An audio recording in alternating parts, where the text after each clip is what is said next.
Hello students, welcome to my channel Sync Physics with the Suraj. I am Suraj, your physics guide through your whole journey of class 11 12th NEET or JEE examination.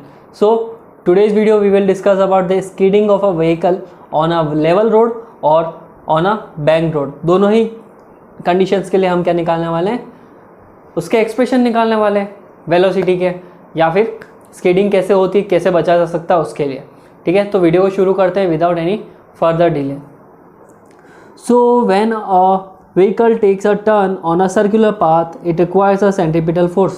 जब भी एक vehicle होगा circular path में move हो रहा है तो उसको क्या चाहिए होगा, एक सेंट्रीपिटल फोर्स चाहिए होगा जो उसको क्या करेगा, उस सर्कुलर पाथ में बनाए रखने की कोशिश करेगा. विदाउट दैट सेंट्रीपिटल फोर्स तुम क्या करोगे, अगर उस व्हीकल में बैठे हो तो उसकी वजह से वो घूमते घूमते रोड से बाहर चले जाओगे. ठीक है, उस रोड के सर्कुलर पाथ पे मेंटेन होने के लिए आपको एक सेंट्रीपिटल फोर्स की रिक्वायरमेंट होगी. ठीक है, when a vehicle skids on a level road, जब एक लेवल रोड पे व्हीकल स्किड करता है, स्लिप होता है, it's essentially experience a loss of traction between the tyres and the road. वो एसेंशियली अपना ट्रैक्शन और अपने टायर जो होते हैं उसके बीच का फ्रिक्शन उस सबको लूज कर लेता है और वो बाहर की तरफ स्किड फिसलने लग जाता है. ठीक है, और उसको फिसलने से रोकने के लिए हमें कौन सा फोर्स चाहिए, जो मैंने अभी बताया, सेंट्रीपिटल फोर्स हमें मस्ट है. विदाउट सेंट्रीपिटल फोर्स वो व्हीकल हमेशा स्किड ही करता रहेगा. ठीक है, this is primarily due to the friction force being insufficient to provide the necessary centripetal force for the vehicle to turn. Friction force ही ढंग का नहीं मिल रहा है आपको, फ्रिक्शन फोर्स की वैल्यू उतनी केपेबल नहीं है जितनी एक सेंट्रीपिटल फोर्स को बनाए रखने के लिए चाहिए. तो ऑब्वियसली बात है, this vehicle will skid away from the circular path. ठीक है, तो बाहर चला जाएगा. तो फ्रिक्शन फोर्स हमें क्या चाहिए, उतना ही चाहिए जितना एक व्हीकल को उस पाथ में बनाए रखता है. ठीक है, जैसा आप देख सकते हैं एक स्ट्रेट रोड में कार कैसे ट्रैवल करती है, इसके ऊपर दो ही फोर्स लग रहे हैं. एक फोर्स तो हमारे पास में लग रहा है, ये नॉर्मल, और सेकेंड फोर्स तो ऑब्वियस सी बात है कौन सा लग रहा है, mg. ठीक है, और दूसरी साइड में अगर हम बात करें तो ये कर्व्ड पाथ है, तो अब इसमें कितने फोर्स लग रहे हैं, एक तो नॉर्मल लग रहा है जो ऊपर लगता ही है हमेशा, एक mg नीचे की तरफ लग रहा है. बट सेंट्रीपिटल फोर्स यहाँ पे तीसरा फोर्स है जो है ना अंदर की तरफ काम करेगा. अब ये सेंट्रीपिटल फोर्स आ किसकी वजह से रहा है, फ्रिक्शन की वजह से आ रहा है. So we have a third force, friction. तो एक कर्व्ड रोड में आपको तीन फोर्स मिल रहे हैं, एक नॉर्मल रोड में आपको दो ही फोर्स मिल रहे हैं, और वो तीसरा फोर्स क्या है, सेंट्रीपिटल और frictional force. The friction provided by the centripetal force, so the centripetal force will be look like this, F is equal to mv square हो जाएगा सेंट्रीपिटल फोर्स. ठीक है, इसको इक्वेशन नंबर 1 दे देते हैं, और यहाँ पे m मास हो जाएगा कार का, v जो होगी वेलोसिटी हो जाएगी कार की, r जो है उस सर्कुलर पाथ में अगर वो घूम रही है तो उसकी रेडियस हो जाएगी, जैसा आप देख सकते हो.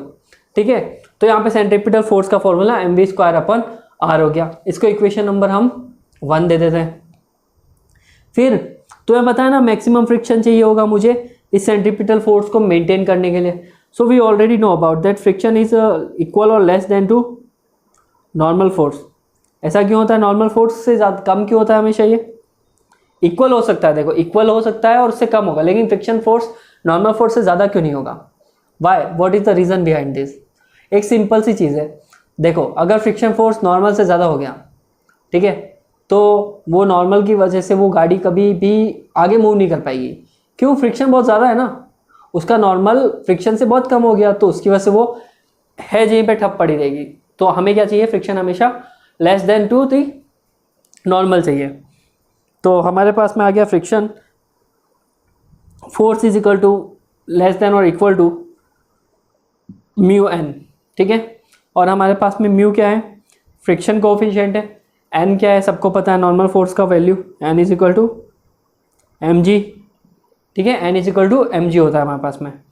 सो वो सारी वैल्यूज़ को यहाँ रखेंगे तो हमें मिलेगी एफ इज इक्वल टू और less than mu M G, equation number 2. ठीक है, इक्वेशन नंबर 1 आपको दिख ही रही है, इक्वेशन नंबर 2 आपको दिख रही है. अब इन दोनों को एक दूसरे में सब्सटीट्यूट करते हैं and we get the result. So F is equal to mu M G है, तो यहाँ रख दो F is equal to mu M G.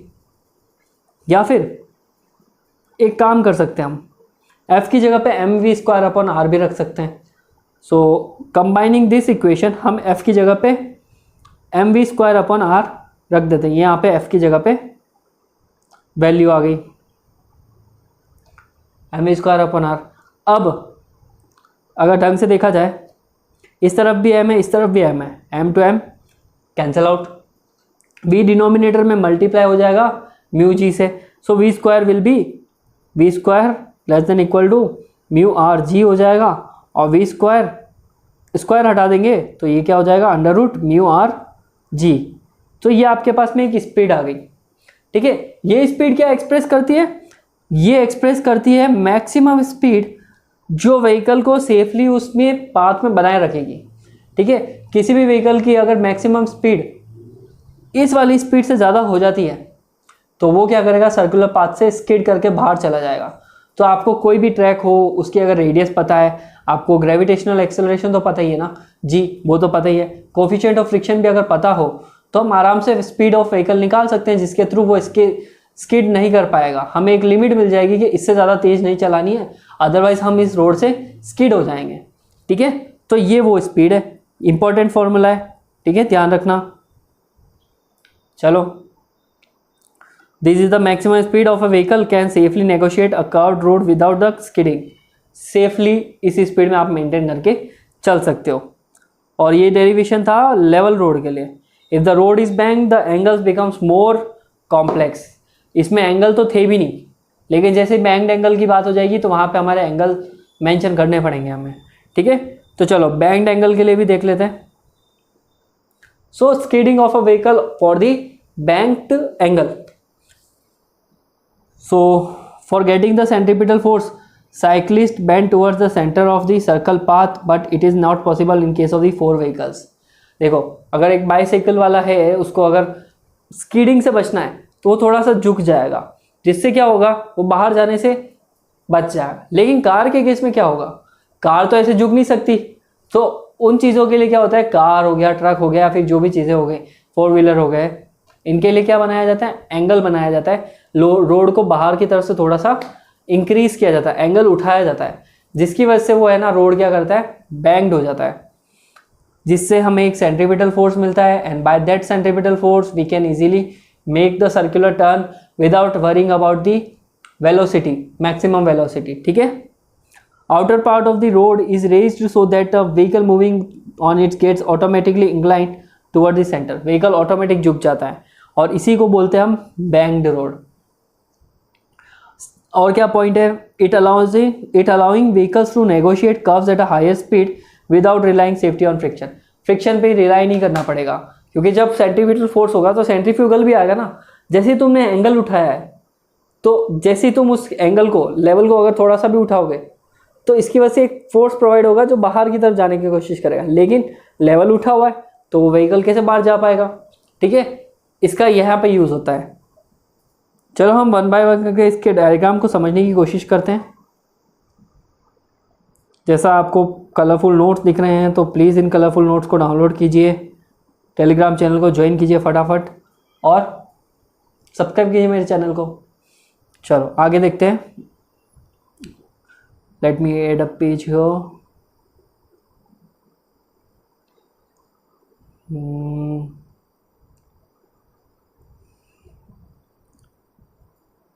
ठीक है, तो हमारे पास में एक गाड़ी है, वो बैंक्ड एंगल पे क्या कर रही है, चल रही है। ठीक है, और हमारे पास में सारे के सारे कंपोनेंट्स भी है। अब ये कंपोनेंट आए कैसे, मैं 1 बाय 1 करके सारे कंपोनेंट्स बताऊंगा, बट पहले ये चीज़ समझ लो, कुछ की पॉइंट्स है। The road is banked at an angle theta to the horizontal. किसी पर्टिकुलर एंगल थीटा पे रखा जाएगा इसको, और वो एंगल कुछ भी हो सकता है। The coefficient of friction between the tyres and the road is a constant. Mu की वैल्यू हो गई, या फिर जितने भी कोफिशिएंट आएंगे सबकी वैल्यू फिक्स रहेगी यहाँ पे। और vehicle with the constant speed. ठीक है, व्हीकल एक कांस्टेंट यूनिफॉर्म स्पीड में घूम रहा है। चलो इसके लिए कंपोनेंट निकालते हैं। सो सबसे पहले तो आपको जैसा दिख रहा है, मेरे पास में नॉर्मल है। अगर मेरे पास में नॉर्मल ऐसा है, जैसे कार है, कार के ऊपर नॉर्मल है, कार सीधी खड़ी है। अगर कार थोड़ी सी टिल्ट हो जाती है तो नॉर्मल भी बेंड हो जाएगा। ठीक है, तो उसी तरह से, उसी वजह से यहाँ पे हमारे पास में जो नॉर्मल है वो यहाँ पे आ गया। इस नॉर्मल के 2 कंपोनेंट बनेंगे, एक हॉरिजॉन्टल के साथ में ये बन रहा है, एक वर्टिकल के साथ में ये भी बन रहा है। ठीक है, अब रिजोल्यूशन ऑफ वेक्टर में मैंने बताया था कि एंगल कहाँ पे फाइंड करेंगे हम, एंटी क्लॉकवाइज। सो इसके वेक्टर के कंपोनेंट में एंटी क्लॉकवाइज थीटा इधर बन रहा है, तो ये बन गया। अब कंपोनेंट बनाना मैंने बताया, जिसको नहीं आता है वो मेरी रिजोल्यूशन ऑफ वेक्टर वाली वीडियो ज़रूर देख ले। तो थीटा के साथ वाली लाइन हो जाएगी एन कॉस थीटा, थीटा के अपोजिट वाली लाइन हो जाएगी एन साइन थीटा। सो ये यहाँ पे दो कंपोनेंट आ गए इसके। अब हमारे पास में आता है फ्रिक्शन। ठीक है, फ्रिक्शन क्या है? फ्रिक्शन प्रोवाइड होगा बाय द हॉरिजॉन्टल सरफेस। सो इसका एंगल इधर नीचे की तरफ होगा, ये हो गया एफ। अब फ्रिक्शन इस तरह से हॉरिजॉन्टल ये रहा, इन दोनों के बीच में क्या बन रहा है? एंगल बन रहा है थीटा। सो एंगल थीटा ये रहा, छोटा सा आपको दिख रहा हो तो यहाँ पे एंगल थीटा हमारे पास में। ठीक है, मैं इसको बना के बता देता हूँ। ये कुछ इस तरह से है, हमारा एंगल यहाँ बन रहा है थीटा, और ये फ्रिक्शन फोर्स नीचे की तरफ बन रहा है। ठीक है, अब इस पे अगर मैंने पॉइंट कंसीडर किया तो ये लाइन कुछ इधर होगी, और ये थीटा था तो ये भी क्या होगा? थीटा होगा। ठीक है, थीटा हो गया, और यहाँ से एक लाइन ये से कंसीडर करता हूँ। सो एफ के दो component we can easily get. Theta के साथ वाला हो जाएगा F cos theta, and theta के अपोजिट वाला हो जाएगा एफ साइन थीटा। तो हमारे पास में यहाँ पे आ गया एफ साइन थीटा और एफ कॉस थीटा। चलो, अब तुम्हें दो चीज़ें ध्यान में आ रही है, इजीली सामने दिख रहा है। इस डायग्राम को देख के क्या पता पड़ रहा है? एन कॉस थीटा जो है एम जी के इक्वल है कि नहीं है? एम जी के इक्वल आया कि नहीं आया? यहाँ से हमें पता पड़ रहा है कि N cos theta is equal to M G. एक और चीज़, अब हमें चाहिए सेंट्रीपिटल फोर्स। तो सेंट्रीपिटल फोर्स किधर होता है? इनसाइड। यहाँ पे इनसाइड में कौन सा कंपोनेंट काम आ रहा है?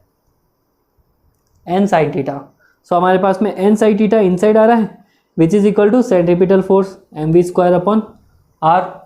यहाँ से हमें क्या मिल गया? वैल्यू मिल गई। चलो, यहाँ से फर्स्ट इक्वेशन आ गई, ये इक्वेशन नंबर 2 हो गई। इक्वेशन 2 डिवाइड बाय इक्वेशन 1 कर देते हैं। इक्वेशन 2 डिवाइड बाय 1 इसलिए कर रहे हैं क्योंकि sine theta upon cos theta से हमें tan मिलेगा, and tan is what? tan is our angle.